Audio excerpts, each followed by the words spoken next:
Le paysage de l'Accro, on est sur une ancienne zone où la Durance était installée, donc on est sur un Coussoul très sec, avec un sol assez pauvre, avec des galets. Et avec le temps, l'homme a un petit peu... enfin, pardon.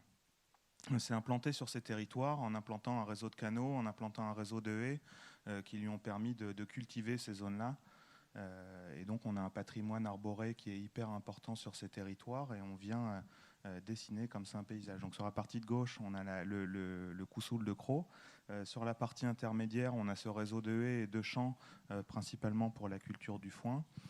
Et sur la partie de droite, on a la zone logistique de Clé-Sud, qui est donc une zone de logistique qui a été implantée il y a quelques années, et où on est dans une logique en fait purement fonctionnelle, où on est venu installer un système de bâtiments en boîte, sans prendre en compte justement le contexte d'implantation, hormis que c'était plat et que c'était pratique.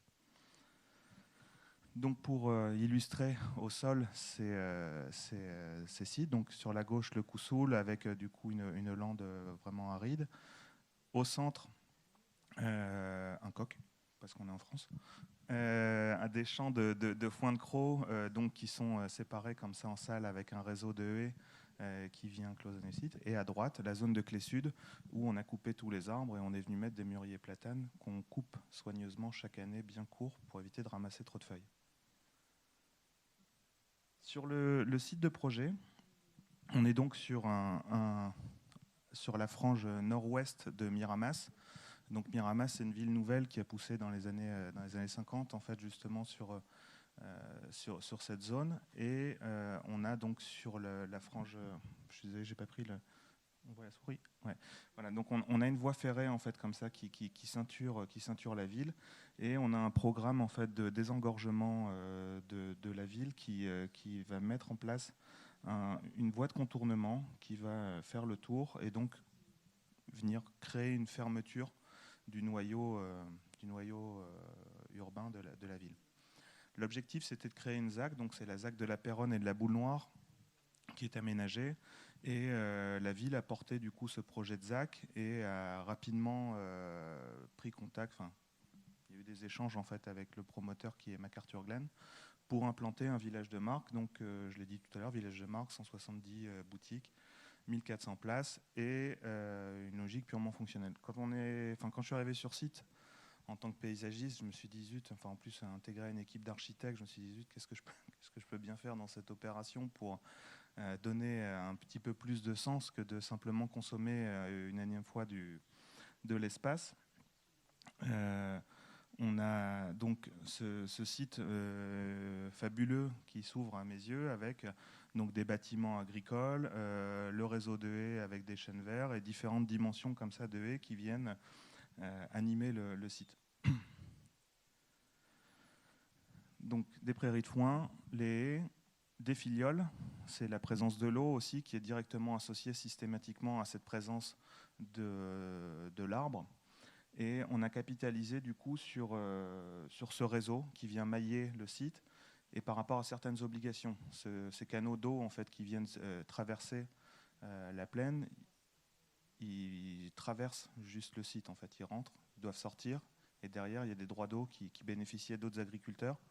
Donc les continuités hydrauliques, elles étaient obligatoirement à préserver. Et associé à ces continuités hydrauliques, on avait les trames arborées qui dépendaient clairement de cette eau. Donc on ne pouvait pas enterrer l'eau et la faire traverser le site et l'oublier au risque de faire mourir les arbres. Donc c'est tous des éléments en fait, qu'on a pris en compte pour convaincre le promoteur que c'était un élément de projet important et qui était à conserver. On a bien été aidé par l'écologue qui en plus sur site nous a remis une surcouche en nous disant que ce réseau de haies dans lesquels il y avait du bois mort, du coup on avait des insectes, du coup on avait des oiseaux, c'était des éléments de projet à maintenir absolument. Donc les services de l'État sont aussi appropriés cette donnée-là et ça nous a permis vraiment de pouvoir amener le promoteur du projet dans une démarche plus vertueuse en fait, de conservation de ces haies qui n'étaient pas forcément dans ses habitudes d'intervention. Sur le projet, On a donc le centre qui s'installe en plein milieu, parce que c'est un centre, sinon ça ne s'appellerait pas un centre. Dans ses habitudes de fonctionnement, on a un centre qui est malgré tout très compact. On est sur des produits de luxe, donc de la sécurisation en fait, des produits et du centre. Donc, on a finalement quelque chose qui s'étale assez peu. Par contre, on a en périphérie tout un tas d'éléments en fait, qui doivent être intégrés. Un parc de stationnement qui se situe ici sur la zone sud-ouest, pardon. Une zone de stationnement également au nord pour les salariés, et en couture en fait, avec la ville de Setzac, un parc qui a été demandé par la commune, sur lequel on a fait le choix délibéré d'avoir un espace très ouvert qui parle justement de ces paysages de l'accro, en fait, avec la culture du foin, avec ces milieux qui ont été irrigués par l'homme et qui font partie vraiment de la pratique qu'avaient les quartiers périphériques, en fait, qui venaient pique-niquer sur ces prairies. Donc on a conservé cette idée-là.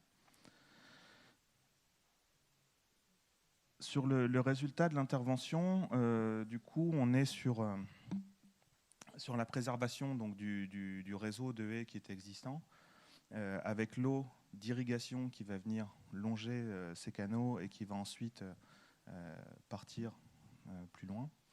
Mais on avait des contraintes sur site qui étaient justement la gestion de l'eau pluviale, et également un effet où on devait réutiliser l'eau qui habituellement irriguait les champs et qui alimentait la nappe phréatique. On devait restituer cette eau à la nappe et donc arroser les parkings. Donc c'était paradoxal, mais c'était une obligation justement pour pouvoir nourrir la nappe. Donc dans cette obligation, on avait du coup une obligation de traitement de ces effluents pluviaux. L'avantage, c'est qu'on devait arroser tout le temps, donc on avait une dilution de ces polluants et du coup des zones de stationnement enherbées et un réseau de noues en fait, qu'on a réinterprété pour collecter les eaux pluviales et les infiltrer un peu plus loin dans un bassin, et de redonner justement ce temps à la noue pour traiter l'eau. Donc ces noues, elles ont été étanchées avec les matériaux du site, où on a retravaillé avec les sols, on est sur des mélanges d'argile et de galets, donc on a retravaillé avec ces matériaux pour étancher les noues, les réinterpréter avec la même idée des canaux d'irrigation, donc en replantant des arbres qui vont venir accompagner ce réseau. Et voilà, donc un peu sur le résultat, donc on conserve un petit peu ce réseau de chambres assez ouvertes, de parkings qui sont enherbés. Ça peut paraître paradoxal, mais on a une obligation d'irrigation. Et de maintien des continuités, justement, on le voit ici à chaque fois, donc l'arbre, ici le platane qui est face à l'ancienne ferme qui avait été conservée, jouxte le canal, et on est dans ce rapport entre la fraîcheur de l'eau et la fraîcheur de l'arbre.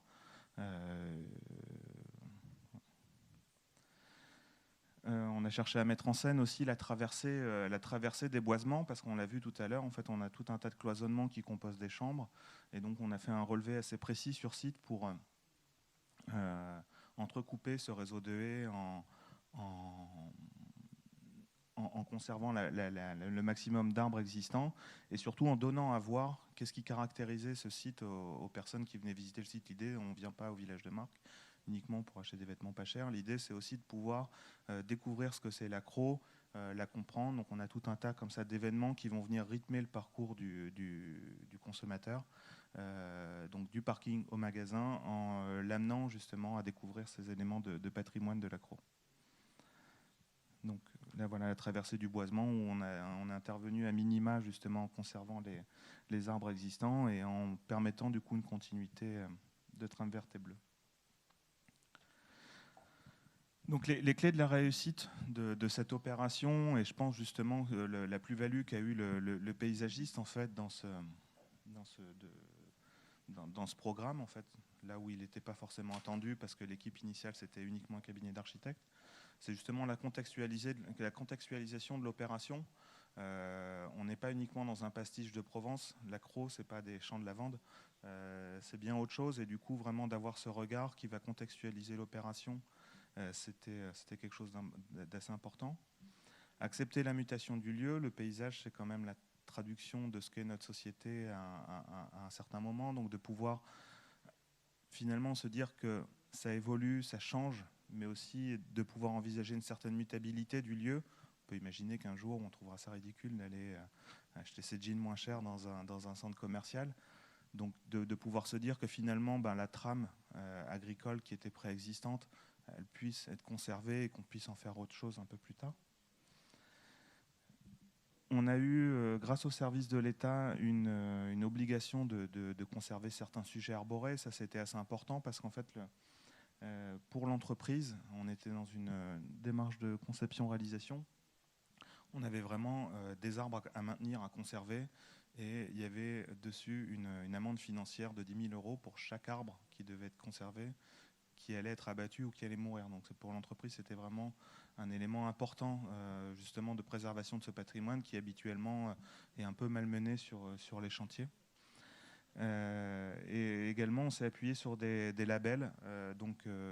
En région PACA, il y avait le label BDM, donc Bâtiment durable méditerranéen, qui avait été créé en fait, pour les bâtiments en fait, qui était un petit peu le pendant de la HQE, mais pour le contexte méditerranéen.